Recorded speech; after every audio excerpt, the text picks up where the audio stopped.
creature has powerful claws and fangs formed from hardened, unidentifiable tissue.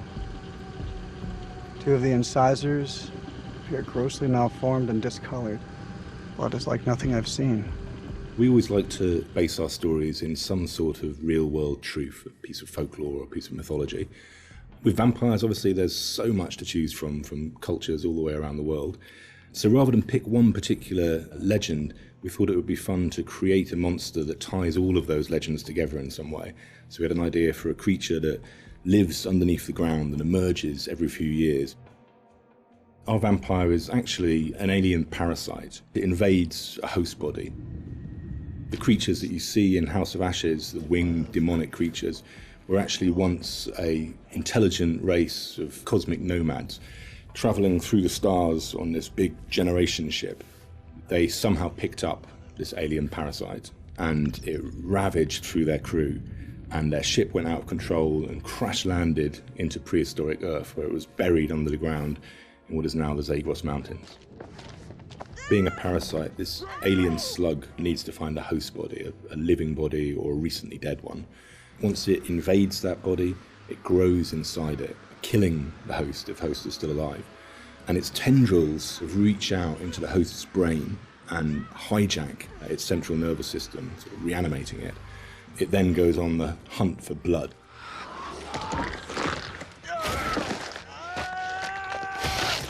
It feeds on the adrenaline in blood. So in order to get the adrenaline pumping, it needs to terrify its prey. So it shrieks at them and drags the kill out until the blood is really, really pumping, and then it strikes. You keep lookout. Fuck!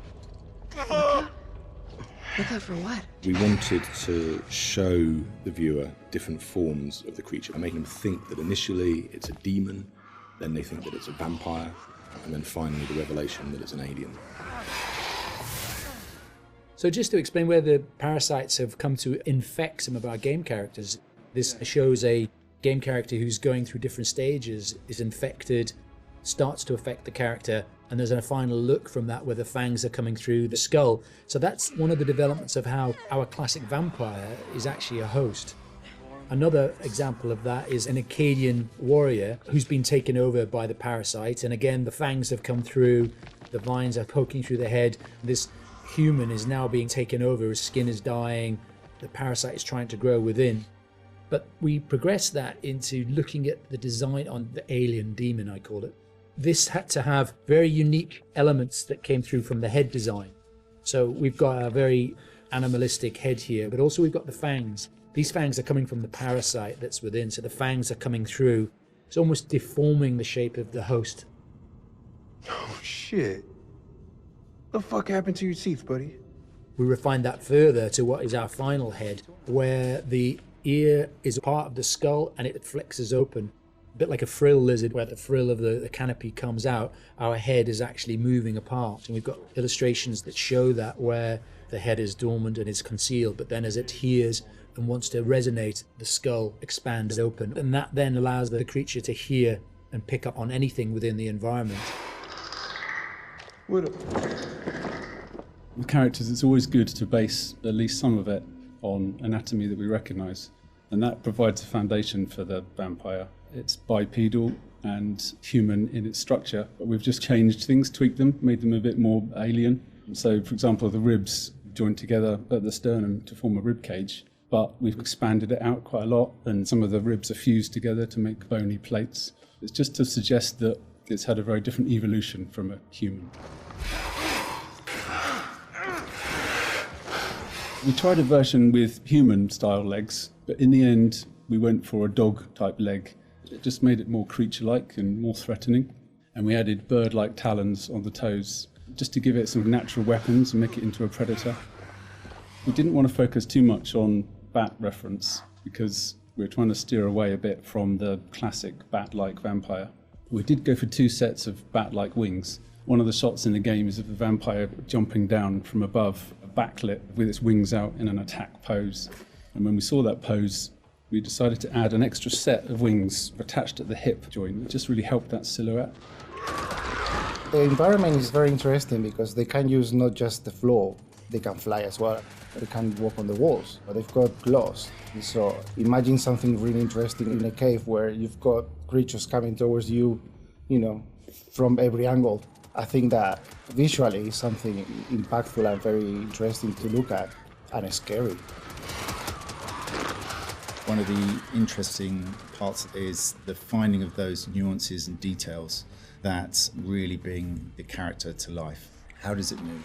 How does it behave and act? We had motion capture, and then we had the more traditional computer animation keyframing. On the motion capture side, there were a variety of different setups that we tested. We had arm extensions, and then we had various different leg stilts that our creature actor used. But what was apparent when filming this was that it really limited his movement.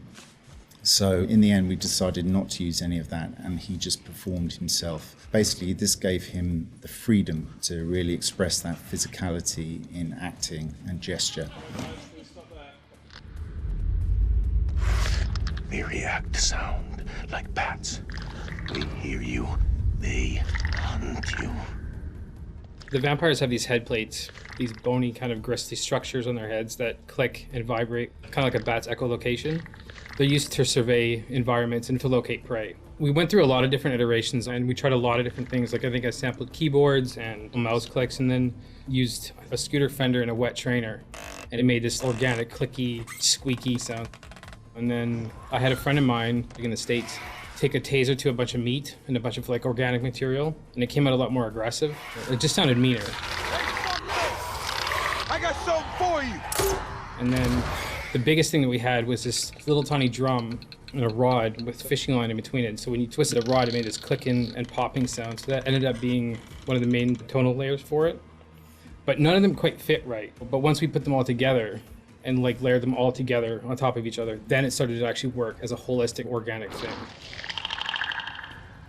Something entirely new to House of Ashes, which is a classic horror movie trope, is the vampire point of view shots, which we use a very wide lens, and we use some perspective distortion on those shots, which helps sell the power and hunger of the vampires as they're chasing the soldiers, and it helps make the soldiers feel very small and very weak.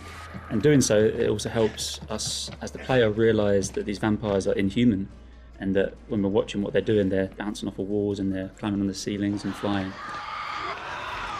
At any time in the game, the players could be running through an endless maze of tunnels, and we use very tight shots on these with a lot of handheld, a lot of tilt again, to emphasise this claustrophobicness and this tension and not being able to see what's chasing them. And it's in complete contrast then to later on in the game, where we see these grand environments that they uncover, which could be a temple, a city, or things like that, that we have these wide shots that really sit still and just let the player soak in that environment.